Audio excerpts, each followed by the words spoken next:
Dr. Kethavar pressed his six-fingered hands against the cool metal of his research station's control panel. His large, dark eyes stared at the screen in front of him. The data made no sense. It should not be possible. For 3 months, he had been watching the third planet of a small yellow star. The Galactic Council had sent him here to study the local wildlife. It was supposed to be simple work. Just watch, record, and report back. Nothing special was expected from this remote corner of space. But something was very wrong with this planet. The creatures that lived there looked weak.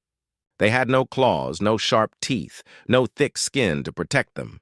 They could not breathe underwater or survive in the cold vacuum of space. They had no natural weapons at all.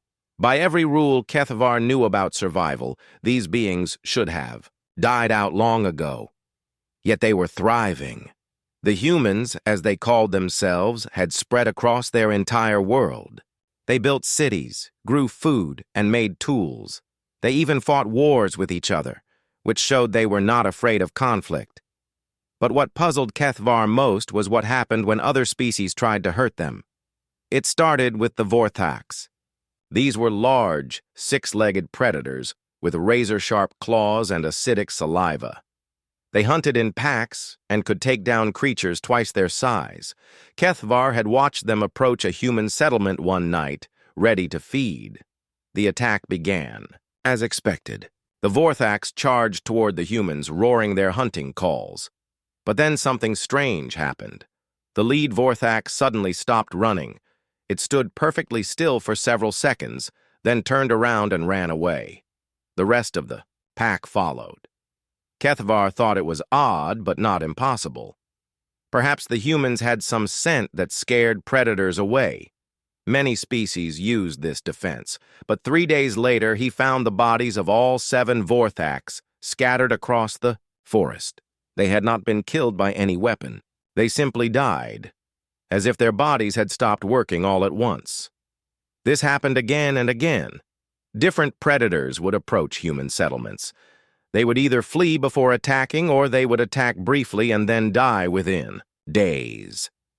The humans seemed unaware that anything unusual was happening. Kethavar began keeping detailed records.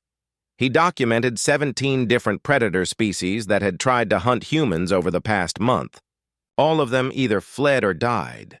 Some died immediately during the attack. Others took up to a week, but they all died.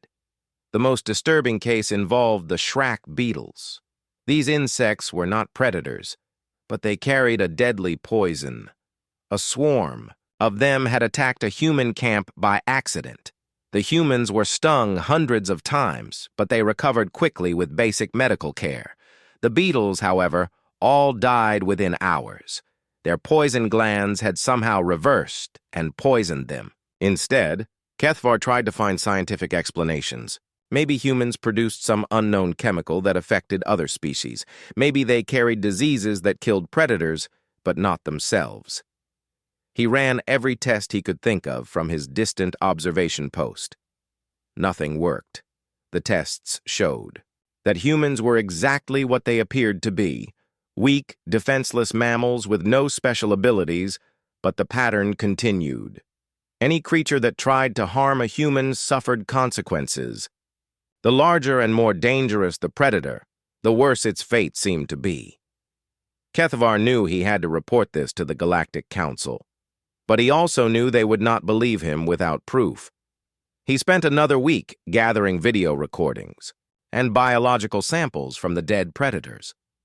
When he finally sent his report, he included everything: videos of the failed attacks, biological analysis of the dead predators, and his own theories about what might be causing this phenomenon. He expected the council to send more scientists to investigate. Instead, he received an urgent message from Council Security. "Dr. Kethavar," the message began, "your report has been classified at the highest level. You are ordered to maintain your distance from the human planet and continue observations only. Under no circumstances should you attempt direct contact with the human species. A full investigation team will arrive in 6 standard months." Kethvar stared at the message. 6 months seemed like a very long time to wait. Why was the Council being so cautious? He had discovered something that could change their understanding of biology and evolution. This should be exciting news, not something to fear. But as the days passed, more strange events occurred.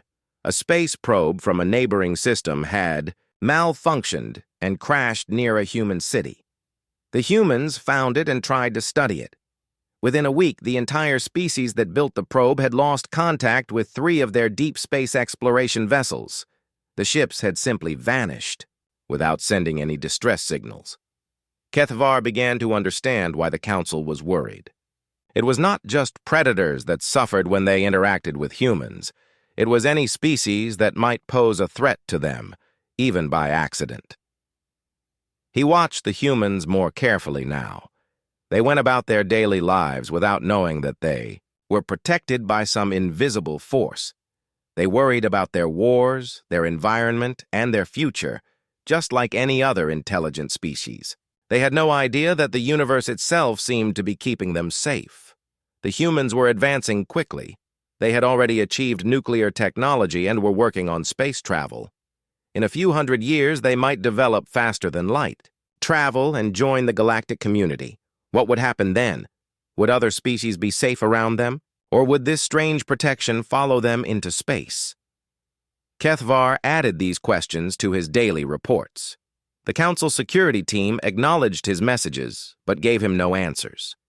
They only repeated their orders: watch, record, and stay away. As his 3-month assignment stretched toward 6 months, Kethvar began to feel something he had never experienced before in his scientific career. Fear. Not fear of the humans themselves, but fear of what they represented. Here was a species that broke all the rules of nature. They were protected by forces that no one understood. What did that mean for the rest of the galaxy? What did that mean for species like his own? Late at night, when the human planet turned away from its star, Kethvar would watch their cities glow with artificial light. Millions of humans lived down there, completely unaware that they might be the most dangerous species in the galaxy. Not because they were strong or aggressive, but because something unknown was keeping them safe, something that killed any creature foolish enough to threaten them. Kethvar updated his files and waited for the investigation team to arrive. He hoped they would have answers. He feared they would only have more questions. In the darkness of space, he continued his watch over the mysterious humans, counting the days until the Council would decide what to do about the most protected species in the galaxy. General Thoss stood on the bridge of his warship, studying the blue and green planet below. His red eyes glowed with anger as he read the Galactic Council's latest directive. Earth was now classified as a restricted zone. No contact allowed. No interference permitted. "Cowards," Thoss growled, his thick voice echoing through the bridge. The other Corvash officers nodded in agreement. Their species had built an empire through strength and conquest. They did not bow to mysterious forces or council fears. The Corvash Empire had received Dr. Kethvar's reports along with everyone else. Stories of predators dying after attacking humans, tales of cosmic protection.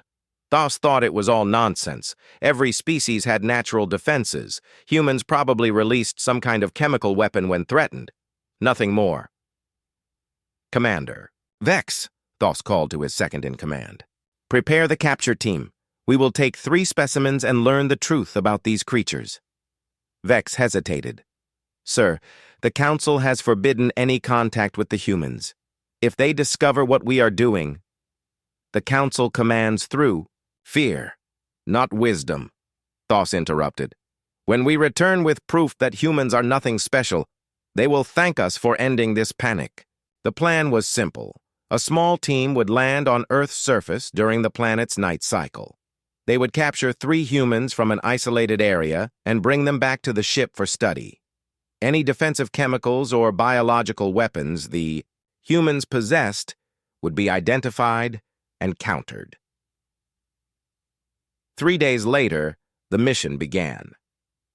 Captain Zor led a squad of 6 Corvash soldiers to the surface. They chose a small human settlement in a mountainous region, far from any large cities. The humans there lived in simple buildings and had no advanced weapons. The attack happened quickly.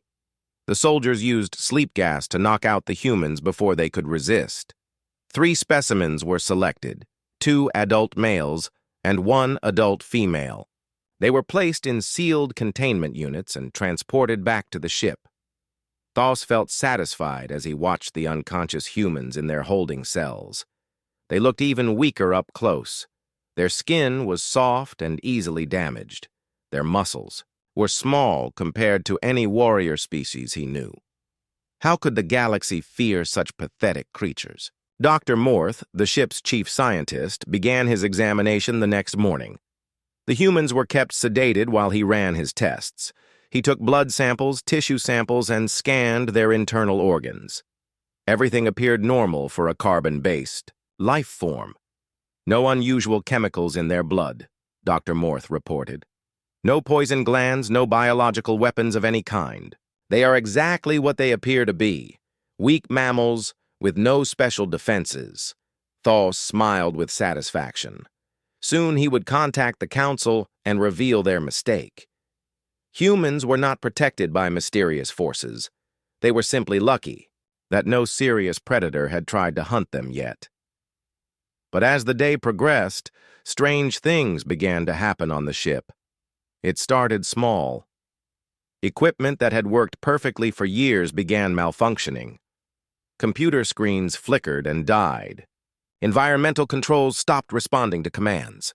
The food processors produced meals that tasted wrong and made the crew sick. Just coincidence, Thos told himself. Old ships had problems. These issues had nothing to do with the human prisoners. On the second day, the problems got worse.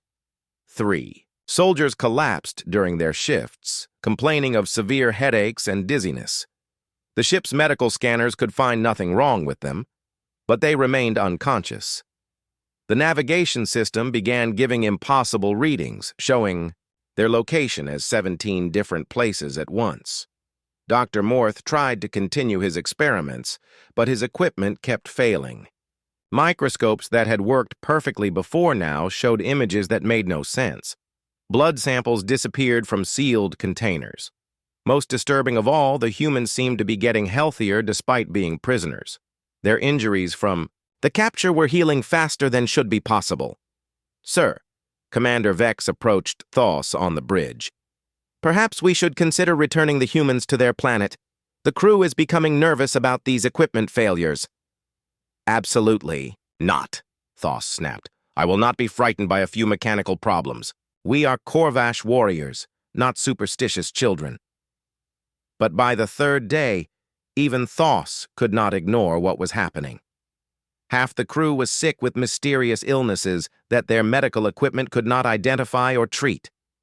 The ship's engines were producing power fluctuations that threatened to tear the vessel apart. Most terrifying of all, some of the security cameras were showing rooms that did not exist on their ship. Dr. Morth burst onto the bridge, his usually calm demeanor replaced by panic. General, we must return the humans immediately. Something is very wrong. The test results are impossible. According to my scans, one of the humans has been dead for 3 days, but he is still breathing and moving. Another one shows as being in 7 different locations at the same time. Thos felt something he had never experienced in decades of warfare. Fear. Not fear of an enemy he could fight, but fear of something that made no sense. The humans were unconscious and helpless, locked in secure cells. How could they be causing these problems? The humans are still sedated? He asked. Yes, sir. They have not been conscious since we captured them. But that does not seem to matter. Whatever is protecting them does not require their awareness. On the 4th day, crew members began disappearing, not just leaving their posts, but vanishing completely. Their personal belongings remained in their quarters, but the individuals were gone. Security recordings showed them walking into rooms they never walked out of. The ship's computer started displaying messages in languages that did not exist. The artificial gravity began fluctuating, causing everyone to float randomly through the corridors. Worst of all, the ship's hull began developing cracks that sealed themselves, only to appear somewhere else moments later. "General," Vex whispered, "the crew believes we are cursed. They say the humans have called down supernatural vengeance upon us." Thos wanted to dismiss this as primitive superstition. But how else could he explain what was happening? His advanced warship was falling, apart for no reason. His trained soldiers were collapsing from diseases that did not exist. The universe itself seemed to be attacking them.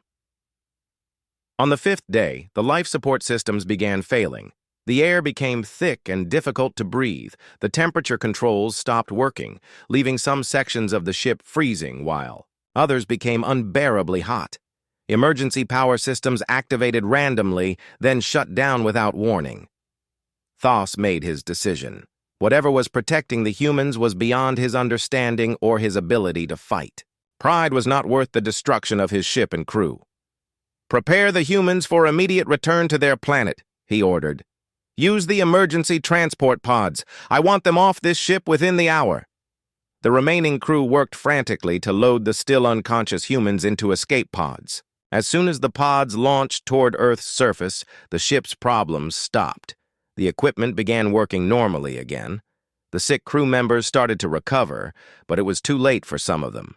7 soldiers remained missing, presumably dead. The ship's hull had been permanently weakened by the mysterious damage. Most importantly, word of their failure would spread throughout the galaxy. As they limped back toward Corvash space, Thos stared at the blue planet growing smaller behind them. The humans down there would wake up with no memory of being captured. They would never know that they had destroyed a Corvash warship without lifting a finger. The general, who had conquered 12 worlds in the name of the Empire, had been defeated by 3 unconscious mammals. The shame would follow him for the rest of his life. But more importantly, the galaxy now had proof that humans were indeed protected by forces beyond understanding. The Corvash Empire, known for their strength and courage, had fled from the weakest species they had ever encountered. The message was clear. Humans were not to be touched. News of the Corvash failure spread through the galaxy faster than light itself. Within weeks, every species in the Galactic Council knew what had happened to General Thos and his crew.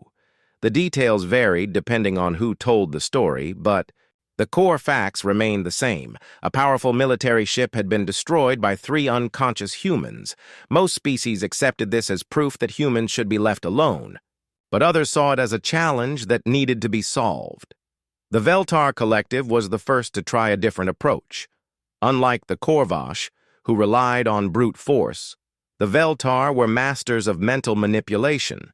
Their entire society was built around a shared consciousness that allowed millions of individuals to think as one. "Physical contact clearly triggers the protective response," announced Prime Mind Veltar to the collective. "But what if we attempt no physical harm? What if we simply connect to their minds to study them?" The collective agreed this was logical. Mental contact would not technically qualify as harm. They would simply observe human thoughts and learn their secrets without causing any damage.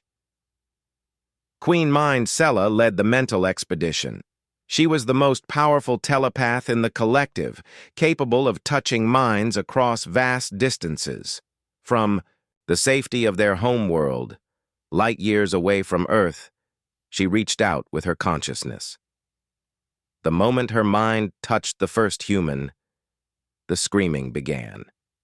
It was not the human who screamed. It was Sella herself, and through her, every member of the collective connected to her thoughts. The mental connection that had made their species great suddenly became a pathway for unimaginable agony. The human mind Sella had touched was that of a young child playing in a park. The child felt nothing and continued playing, but something else was in that mind, something that noticed the intrusion and responded with overwhelming force. Through the telepathic link, every member of the collective experienced the same vision, an endless void filled with watching eyes, each one larger than a star. The eyes turned toward them with a tension that felt like the weight of entire galaxies. Then came a voice that spoke without words, conveying a simple message that burned itself into their consciousness. No. Sella's mind shattered first. Then, the secondary minds connected to her began to fail. The psychic shock spread through the collective's network like a virus, destroying the mental links that held their society together. Within hours, 3 million Veltar had lost their connection to the group consciousness. They remained alive, but isolated in their individual minds for the first time in their species' history. The collective never recovered. They withdrew from galactic politics and spent their remaining years trying to rebuild what they had lost. They never attempted to contact humans again. Dr. Kethvar, still maintaining his watch over Earth, documented everything. His reports to the Galactic Council grew more detailed and more disturbing with each incident. The Korvash had suffered physical consequences for their physical attack. The Veltar had suffered mental consequences for their mental intrusion. The pattern was becoming clear. Whatever protected humans would respond to any type of threat with appropriate and overwhelming force. But not every species accepted this lesson. The crystalline architects were beings of living silicon who had evolved in the heart of a dying star. They existed as pure energy most of the time, only taking physical form when necessary. They believed themselves to be immune to whatever force protected humans because they were not truly alive in any biological sense. Architect Prime Hexagon materialized above Earth's moon, its crystalline body reflecting starlight in brilliant patterns. "We shall approach them as living mathematics," it declared to its fellow architects. "Pure logic and energy cannot be harmed by biological defenses." The architects descended toward Earth as geometric patterns of light and force. They intended to study human cities the same way they might analyze crystal formations or energy fields. They saw no difference between examining a mountain and examining a human settlement. They never reached the surface. As soon as the architects entered Earth's atmosphere, their crystalline matrices began to develop impossible flaws. Cracks appeared in patterns that violated the laws of physics. Their energy forms started bleeding power into dimensions that should not exist. Most terrifying of all, their perfect mathematical minds began calculating equations that had no solutions, trapping them in infinite loops of confused thought. Architect Prime Hexagon managed to escape Earth's gravity well before its consciousness completely fragmented. The others were not so fortunate.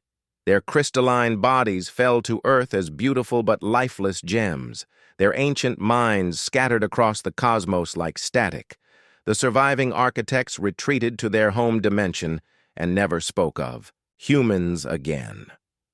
They had learned that the protection around humanity extended beyond mere biology into the realm of pure mathematics and energy itself. Each failed attempt provided Dr. Kethvar with more data, but the answers only led to greater mysteries. He began researching ancient galactic history, looking for any reference to similar phenomena. What he found in the oldest archives changed everything. The records were fragments, scattered across dozens of dead civilizations. Most were written in languages that had been extinct for millions of years.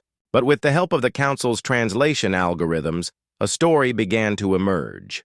References to the Protected Ones appeared in texts that predated the Galactic Council by eons. Ancient species had encountered humans before, or at least something very much like them. The old records spoke of seeds that must not be damaged and gardeners who watch from beyond time. One particularly old text, carved into a crystal tablet by a species that had vanished before the first galactic civilization arose, contained a warning. The children of tomorrow have cast their shadow backward through time. Those who would harm them invite the attention of the Watchers. The Watchers do not forgive. The Watchers do not forget. The Watchers are patient beyond measure, but their patience has limits. Dr. Kethvar sent these findings to the Galactic Council immediately. The implications were staggering. If the ancient texts were accurate, humans were not just randomly protected. They were being actively guarded by intelligences from their own future, beings who had somehow learned to manipulate time itself. But even this revelation did not stop every species from testing the boundaries of human protection.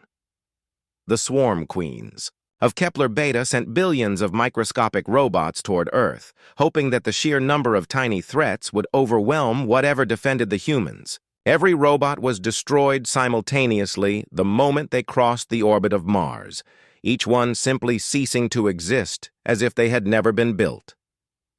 The Ghostwalkers of the Andromeda Spiral tried to approach humans through parallel dimensions, believing they could avoid the protection by attacking from alternative realities. They found themselves trapped between dimensions, existing everywhere and nowhere at once.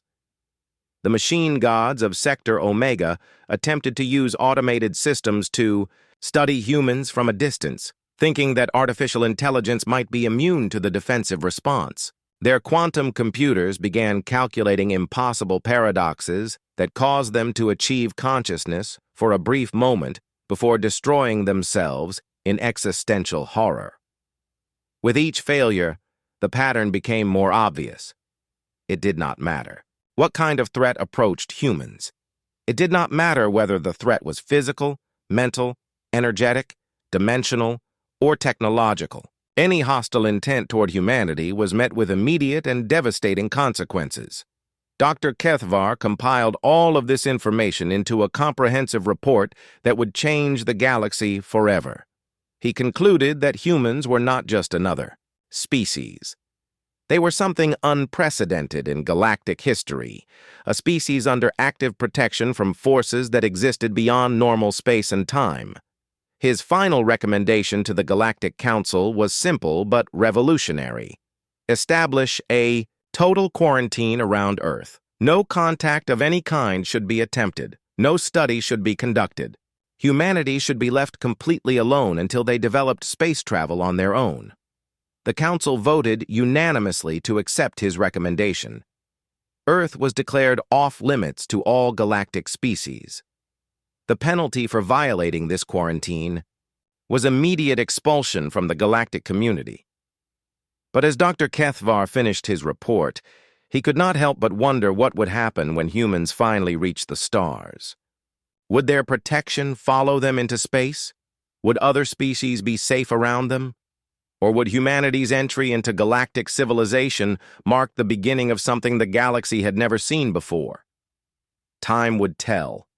And time, it seemed, was something the human protectors had in abundance.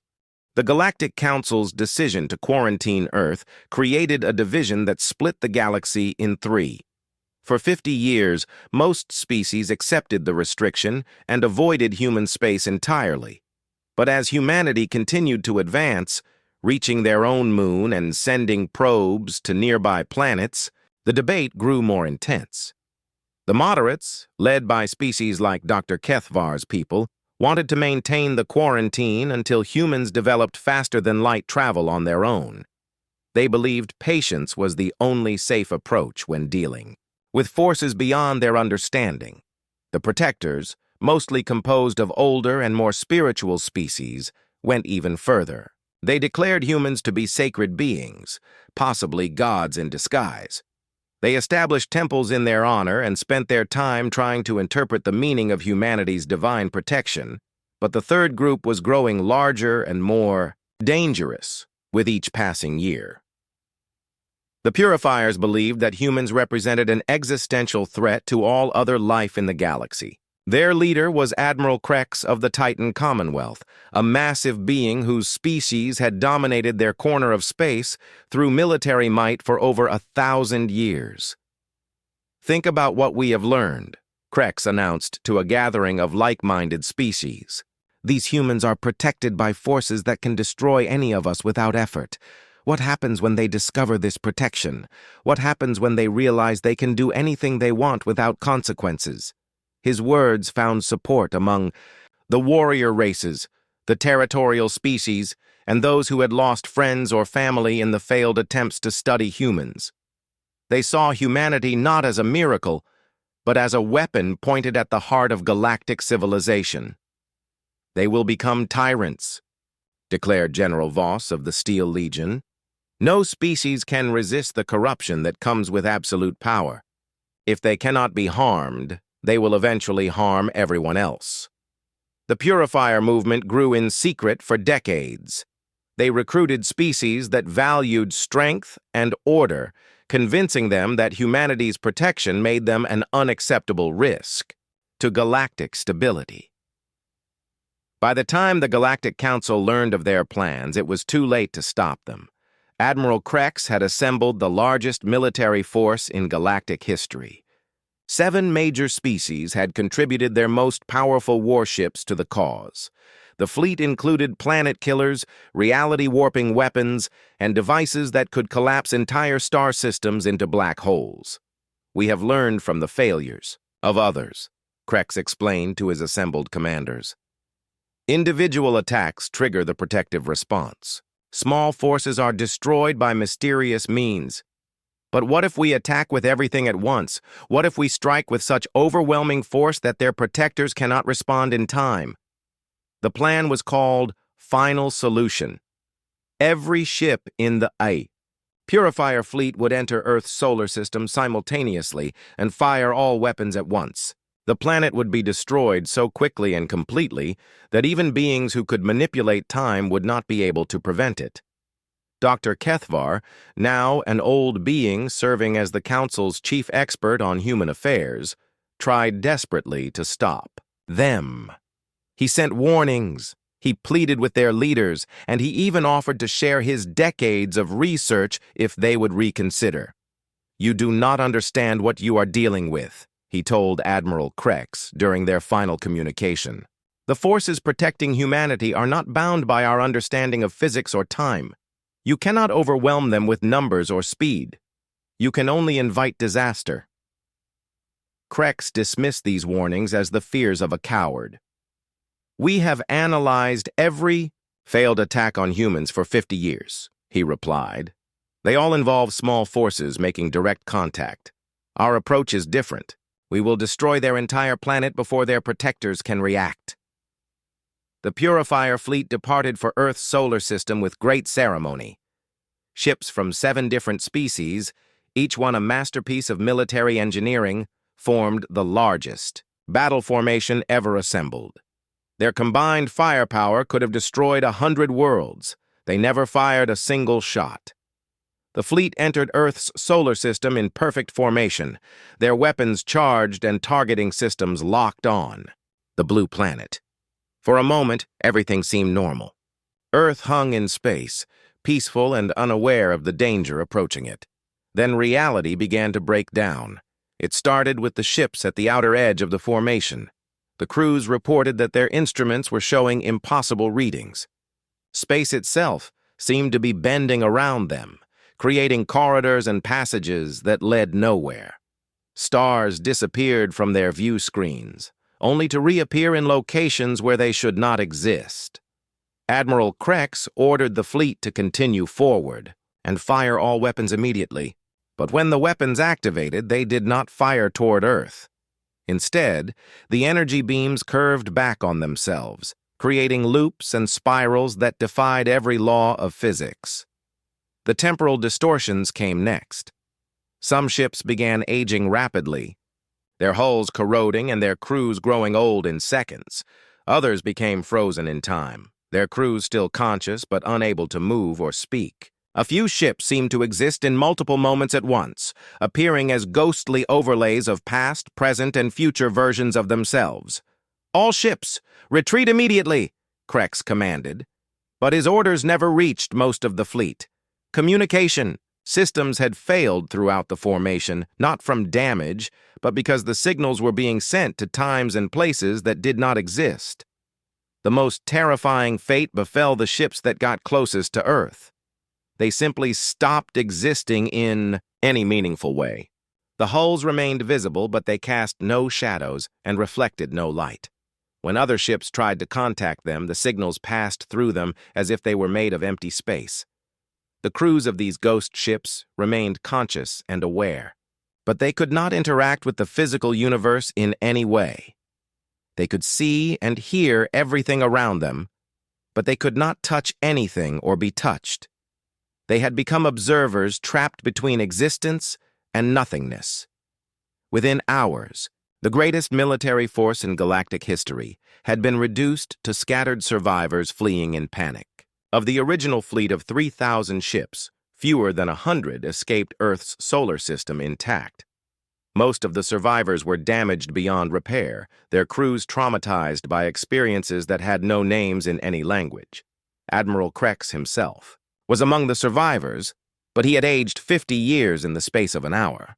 His once mighty form was now bent and frail, his voice reduced to a whisper. The being who had commanded the respect of 7 species was now a broken shadow of his former self. "We never should have come here," he whispered to Dr. Kethvar when the old scientist visited him in the medical facility where he was recovering. "The humans. They are not protected by their descendants. They are their descendants. All of them. Every human who has ever lived or ever will live, existing simultaneously in that single moment when we tried to destroy them." Kethvar listened carefully to the Admiral's words, adding them to his growing understanding of humanity's true nature.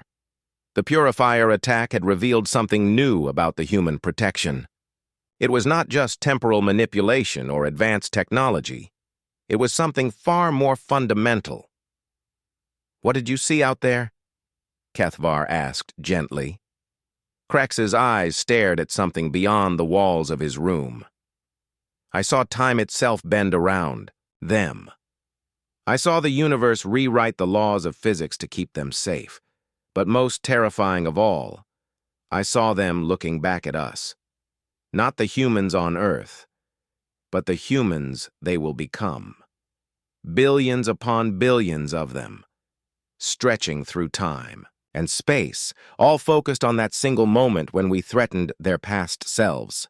The Admiral's words sent a chill through Dr. Kethvar's entire being. If this was true, then humanity was not just protected by the future. They were the future, reaching back through time to ensure their own survival. News of the Purifier fleet's destruction spread through the galaxy faster than their previous victories had. The message was clear and undeniable. Any attempt to harm humans, regardless of scale or method, would result in consequences beyond imagination. The Galactic Council issued a new decree that would remain in effect for the next 200 years. Earth's solar system was declared absolutely forbidden to all non-human species. No ships, no probes, no signals of any kind were to be directed toward human space. The penalty for violation was not just expulsion from the galactic community, but active assistance to the humans in hunting down the violators. For the first time in galactic history, an entire species had been declared untouchable, not through their own strength, but through the protection of forces that transcended normal reality. Dr. Kethvar spent his remaining years updating his research and preparing for the day when humans would finally venture into space. He knew that day was coming soon. Human technology was advancing rapidly, and their first faster-than-light experiments were showing promise. When that day came, the galaxy would have to face a question that no species had ever confronted before. How do you coexist with gods who do not know they are gods? Captain Sarah Chen stood on the bridge of humanity's first faster-than-light vessel, the UES Horizon, watching an alien space station grow larger on the main screen. 200 years had passed since the Purifier fleet's destruction, and humanity had finally achieved the technology needed to travel between stars. What they found waiting for them changed everything. The first sign that humans were not alone came when their ship entered the Alpha Centauri system. Instead of empty space, they discovered a massive communication array broadcasting a message in perfect English. "Welcome to galactic space, humans of Earth. Please proceed to coordinates 127-4589 for first contact protocols. You are expected and honored guests." The crew of the Horizon had spent years preparing for the possibility of alien contact, but none of their plans had involved being welcomed by name. Sarah ordered the ship to follow the coordinates, where they found a beautiful crystal structure, orbiting a small moon. Dr. Kethvar was very old now, his life extended by the best medical technology his species could provide. He had spent decades preparing for this moment, learning human languages and studying their culture through careful observation. When the airlock cycled open and the first humans stepped onto his station, he felt a mix of joy and terror that he had never experienced before. "Welcome," he said in careful English, bowing deeply. "I am Dr. Kethvar of the Zentorian Republic.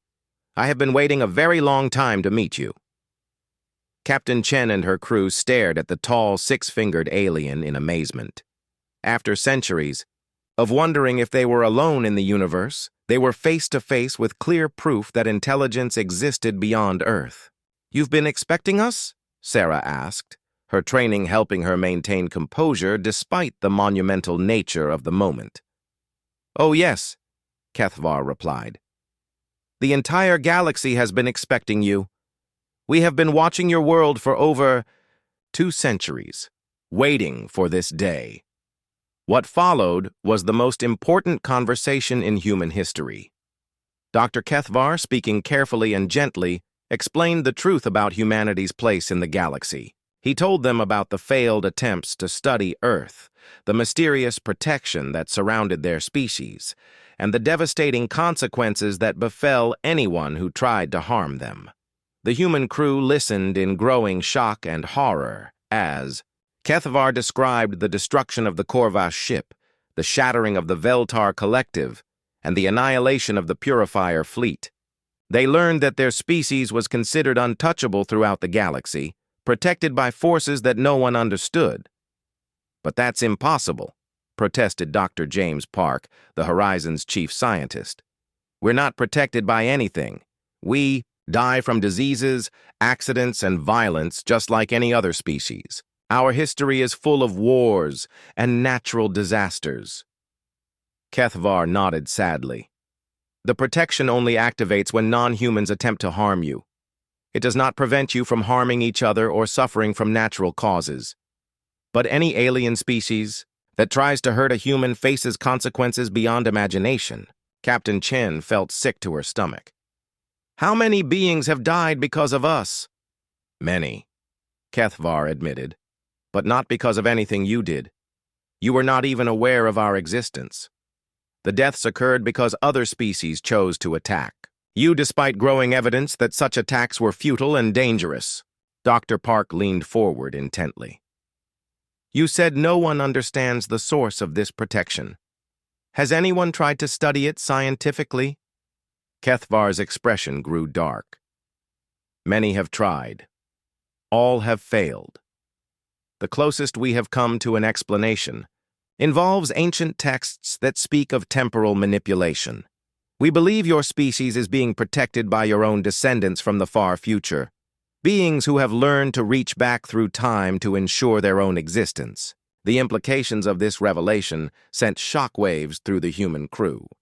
If they were protected by their own future selves, what did that mean for their free will? Were they destined to become the temporal manipulators described in the ancient texts?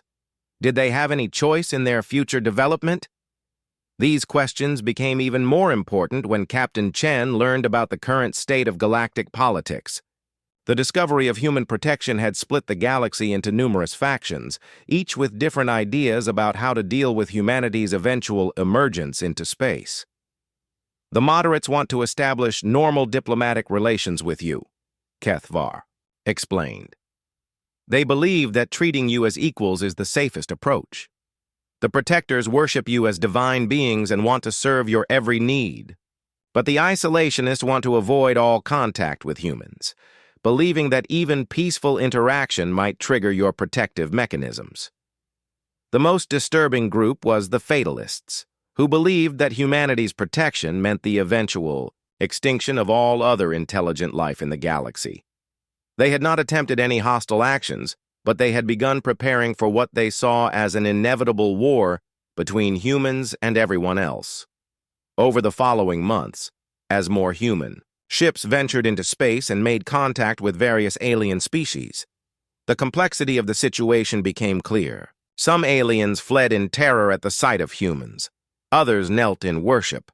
A few brave souls attempted normal conversation, but even they seemed nervous and uncomfortable. Dr. Elena Vasquez, a xenopsychologist on the second wave of human exploration. Ships spent weeks interviewing aliens about their perceptions of humanity. What she learned was deeply troubling. "They see us as a threat to the natural order," she reported to Earth. "Not because we're aggressive or expansionist, but because we exist outside the normal rules of survival. They know that they can never truly compete with a species that cannot be harmed by external forces." The crisis came to a head when a young human engineer named Marcus Webb was killed in an accident aboard a joint human-alien research station. He had been working with a team of crystalline architects to develop new shield technology when a power coupling exploded, killing him instantly. Within hours, every crystalline architect in the galaxy began experiencing cascading system failures. Their energy matrices started breaking down in patterns that defied their understanding of physics. The same species that had survived in the hearts of dying stars for millions of years was facing extinction because one human had died in an accident on their station. The surviving architects sent desperate messages to the human government, begging for forgiveness and offering to do anything to stop the destruction of their species. They had not intended harm to Marcus Webb. They had even tried to save him after the accident occurred. But it seemed that the protective force around humanity did not distinguish between intentional and accidental threats. Dr. Kethvar, now serving as the galaxy's chief expert on human affairs, worked frantically with human scientists to understand what was happening. After days of research, they discovered something that changed everything. "The protective mechanism is not automated," Dr. Park announced to the emergency assembly of human and alien representatives. "It requires active decision-making from the temporal entities that created it. The crystalline architects are dying because humanity's future selves have decided that the accident was unacceptable."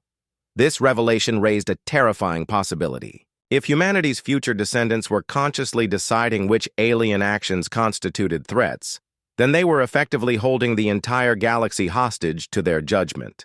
Any species that displeased them, even accidentally, could face extinction. Captain Chen, now promoted to admiral and serving as humanity's chief representative to the galaxy, realized that her species faced an impossible choice. They could accept their protection and live as the galaxy's unwilling masters, knowing that their very existence terrorized other species. Or they could try to reject the protection and risk the consequences. "We need to contact them," she declared, during a meeting of Earth's leadership. "We need to speak with our future selves and ask them to stop." The attempt to communicate with humanity's temporal protectors took months of preparation. Using a combination of human and alien technology, Earth scientists created a message designed to reach across time itself. The message was simple: "We do not want this protection. Please stop." The response came immediately, not as words or signals, but as direct knowledge placed in the minds of every human alive. They suddenly understood the truth about their protection, their future, and the choice they had to make. Humanity's descendants, existing millions of years in the future, had indeed been protecting their past selves. They had foreseen that without such protection, early humanity would have been destroyed by hostile aliens before they could develop the technology and wisdom needed to survive in a dangerous galaxy. But the protection had always been temporary. It was designed to last only until humanity was ready to stand on their own. That time had now come. The future humans explained that their descendants faced two possible paths. They could continue the protection and watch their past selves become isolated gods, feared and worshipped, but never truly connected to other species. Or they could end the protection and allow their ancestors to face the galaxy as equals, with all the risks and opportunities that choice entailed. "The choice is yours," the temporal message conveyed. "We exist because